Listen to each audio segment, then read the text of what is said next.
Good morning mga bonsai lover. Good morning sa atin lahat. Richard R. Rapisura Vlog TV. Meron tayong content ngayon. Ito. Wow, yun mga katropa, mga bonsai lover. Natapos na natin tong bonsai ulit. Iwa-wirings natin to mga tropa. Ayan oh, meron tayong mga gunting dito, tsaka yung mga wirings. Ito, yung wirings natin mga kabonsay oh. May tinik. May tinik tong mga ano nya. Ayan oh, lalaki yung tinik mga idol. So, ayan oh. Abang-abang mga katropa. Mga kabonsay lover. Ayan mga Lodi. Itong bonsai materials natin na hindi ko alam kung anong pangalan mga katropa. I-search ko muna sa Google mga katropa kung anong pangalan nito. So ayan, tatanggalin muna natin mga dahon niya mga katropa sa baka na. Tapos i-wirings natin. I-wirings ko mamaya mga katropa. Ano yung mga ibon natin na stock na, mga breeder. Ayan, mga idol. Tatanggalin ko muna yung mga dahon mga idol. Balik tayo mamaya. Bye. Yan mga katropa, mga kabonsai lover. Medyo tinakpan natin yung pangalan nitong pot natin kasi baka makapiright o kaya hindi ko alam kung ano mangyayari, kung saan sila kukuha ng copyright mga katropa. So ayan, andito na tayo, nasimulan na natin dito. Natanggal na natin yung dahon niya mga katropa. Kaya ayan, sana magustuhan nyo itong video na to mga katropa, mga kabonsai lover. Kung nagustuhan nyo itong video na to, please like and share and subscribe mga idol. Ayan. So tatanggalin ko muna yung mga dahon niya, tapos yung wirings ko mga katropa. Kita kits mamaya mga katropa. Tatanggalin ko muna yung dahon niya.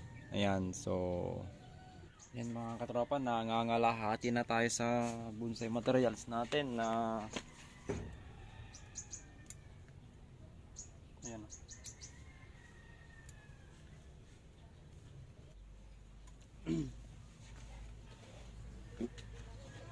Yan, so malapit na nating matapos tong bonsai materials natin mga kabonsai. So ayan, tatanggalin ko muna lahat tong dahon niya para ma-wirings natin, maayos natin mga katropa. Yan oh.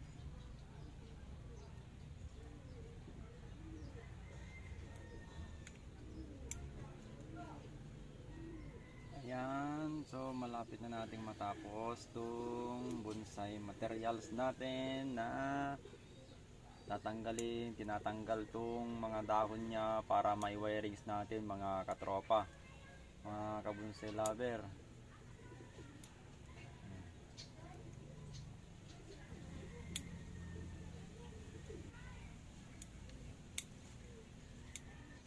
Ayan, bakit nga ba ako gumagamit ng gunting dito sa bonsai ko mga katropa? Kasi mga katropa, maraming tinik itong bonsai na to. Yung tinik na to nakasabay sa dahon niya mga katropa, kaya minsanan yung pagkakat niya. Ayan. May tinik kasi mga katropa, kaya gumagamit ako ng gunting. Ayan. So malapit ko nang matanggal lahat itong dahon niya.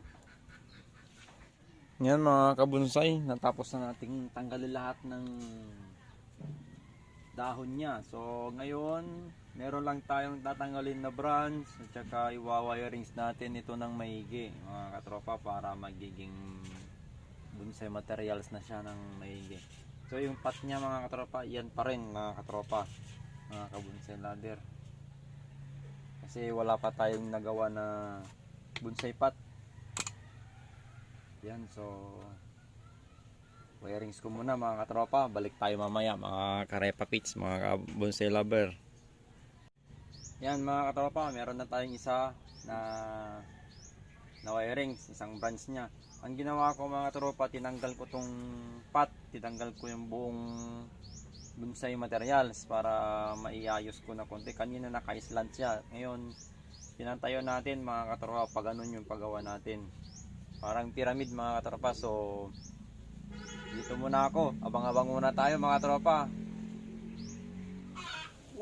yun mga katropa, mga kabonsai lover, natapos na natin tong bonsai materials natin na wirings. Tinanggal yung dahon niya, na wirings natin, tinanggal natin yung pot, tinaas natin konti, inaayos natin. Ayan, so lahat na ginawa natin mga katropa. Yan, kung nagustuhan nyo tong video na to mga katropa, please like and share and subscribe. Share mga katropa. Yan yung ano mga katropa, ipaikutin natin mga katropa. Ayan o. Ayan.